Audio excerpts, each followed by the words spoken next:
Баршаңызға қайырлы күн, сіздермен Айгерім. Бүгін мен сіздермен құрамында ананасы бар өте дәмді салаттың рецептісімен бөлісемін. Қабыл алыңыздар. Видеоны соңына дейін қарап, менің каналыма тіркелуді ұмытпаңыздар.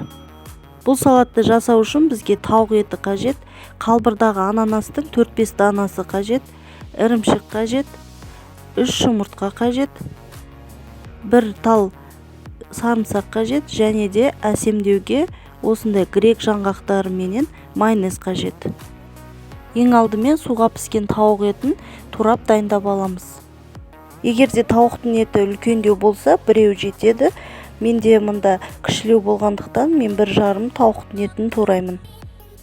Тауық етін біз тура видеодағыдай сәл кішілеу қылып, 4 бұрышты қылып тураймыз.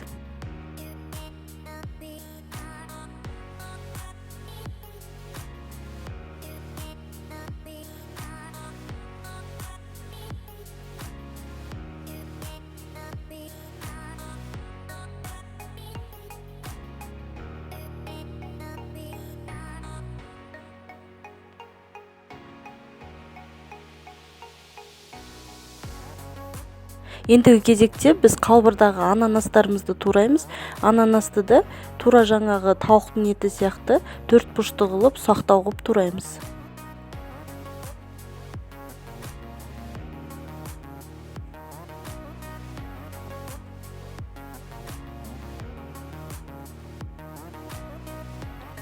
Ананастарымызды да турап алдық. Ендігі кезекте біз сарымсағымызды ұсақ қылып тураймыз.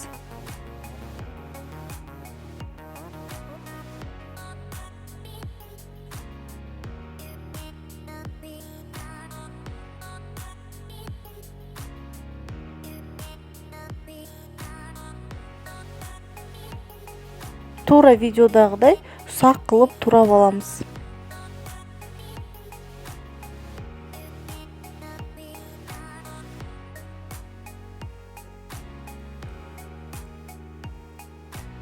Енді осындай үлкендеу тарелкаға салатымызды жинап бастаймыз.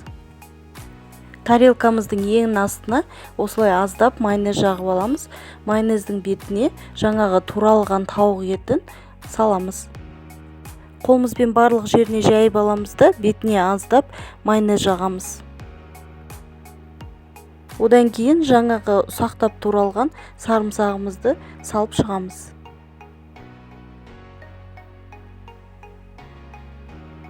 Одан кейін ананастарымызды салып шығамыз.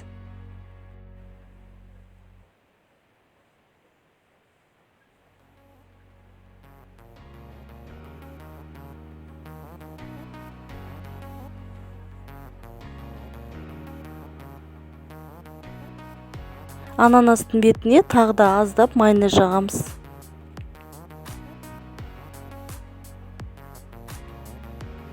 Ендігі кезекте үкіштен 3 жұмыртқаны өткіземіз.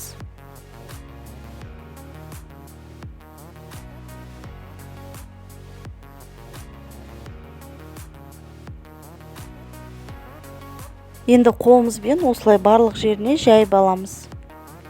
Одан кейін бетіне майонез жағамыз.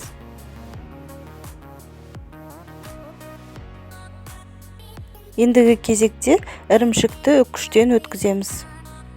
Ірімшікті бірден осылай өткізе беруге де болады, немесе алдын ала бір ыдысқа өткізіп алып, одан кейін салаттың бетіне әдемілеп осылай салып шықсаңыздар болады.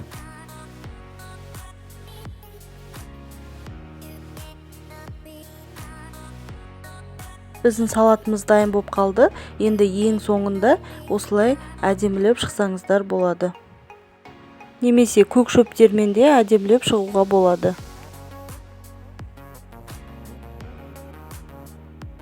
Ең соңында осы ромбиктардың ішіне грек жаңғақтарын қойып шығамыз.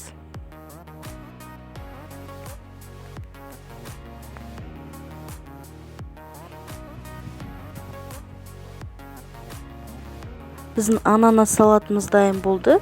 Өте әдемі және де ең бастысы дәмді. Міндетті түрде жасап көріңіздер, және де ұнап жатса лайк басып пікірлеріңізбен бөлісіп қойыңыздар.